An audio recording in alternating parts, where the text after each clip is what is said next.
What are we talking about? Top 10 ding-dong shots, top 10 most insane home runs. A little asterisk by it in the last 25 years. Old heads, if you watch this and I miss your favorite home run from the 90s or 80s, sorry, I wasn't alive then. Number 10 on our top 10 list. Starting off at number 10, Alex Gonzalez, walk-off home run. Game 3, 2004 World Series versus the Yankees. The Marlins trailed 2-1 to the Yankees in the series at that game. On that home run from Gonzalez, he was 1 for 13 so far in the series, and that was a 12th inning walk-off ding-dong. Marlins win the game 4-3, catapults them, shifts the momentum in the series. They go on to win their second World Series title in franchise history. Number 9, we talked about him before, big dog Scott Podsednik. Never hit a home run in the regular season, but man, he hit them when it mattered. Walk-off home run, Game 2, 2005 World Series versus Astros. We've seen this. Go watch our podcast about this. This highlight is awesome. He went deep twice in this postseason run. He goes deep off Brad Lynch. They win 7-6, catapults them to their World Series title.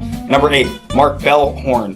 8th inning, 2-run ding-dong Johnson for the Red Sox in the, wait for it, bet you didn't know who Mark Bellhorn is, bet you didn't know what year this is, 2004 World Series versus Cardinals. Game 1 in Fenway. This home run proved to be a huge difference maker, and they would go on to win that Game 1 in a wild fashion, 11-9. Then, as we know, Red Sox rolled. Went ahead and swept that series, broke one of the longest World Series drought. It was like 80 plus something years. Number 7, Raji Davis just dangles and teases the Cleveland Indians fans in Game 7 of the 2016 World Series. Talked about this a little bit. We got a video out about that, so make sure you go watch it. Especially when your franchise has never won a World Series, or hasn't won a World Series since 1948 when you're talking about the Indians. Raji Davis, who hadn't done jack for them throughout the whole playoffs, comes in, hits a tying 2-run dinger in the 8th against the Cubs, pushes it to the 9th inning, and as we all know how that Game 7 turned out, the Cubs would prevail, break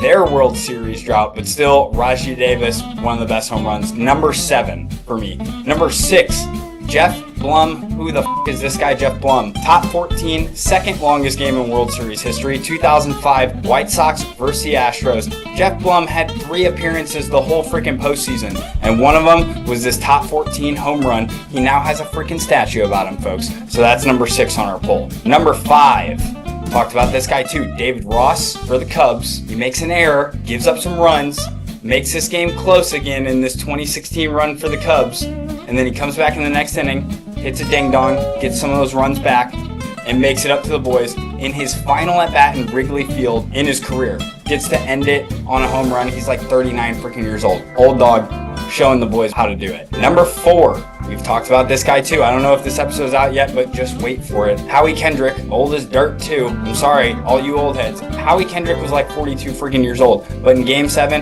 in 2019, when the Nationals were down 2-0, entering the 7th inning of Game 7, Howie Kendrick drills a 2-run dinger that puts Washington up 3-2. Win that freaking game. That momentum carries them into what they do throughout the rest of the game. They win it in Game 7 and give the Washington Nationals their first ever World Series title in franchise history. Okay, so let's roll into number 3. You might find this a little wild that this is in front of the Howie Kendrick home run, but as you watch this highlight, you will know this changed the freaking momentum for this whole entire next, I guess, game and a half. I think this is what catapulted the Nationals to their title. Juan Soto, Game 7, 5th inning home run.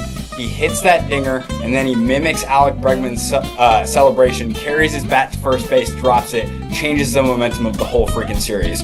Roll on to number 2, the captain, the New York Yankees, Derek Jeter, Game 4 of the 2001 World Series versus Arizona Diamondbacks. See if you guys knew that one. He already had the nickname the captain, but man, he made a staple with this because he comes through to even the series to make it 2-2, and he comes up at just after midnight on November 1st. Derek Jeter anointed himself as Mr. Frickin' November. Smacked a home run to win the game 4-3 in the 10th inning in dramatic fashion.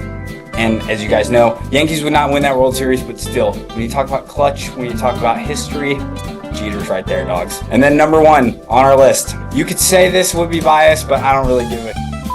Like, I don't.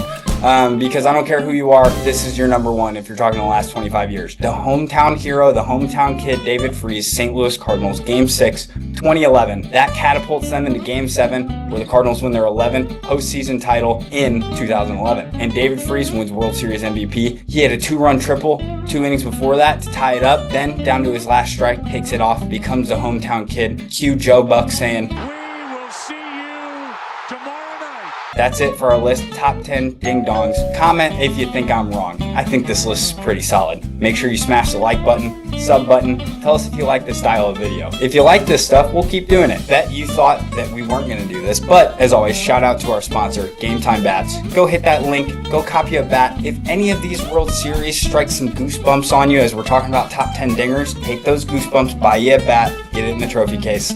I say it a lot, so you might as well do it because I'm going to keep saying it.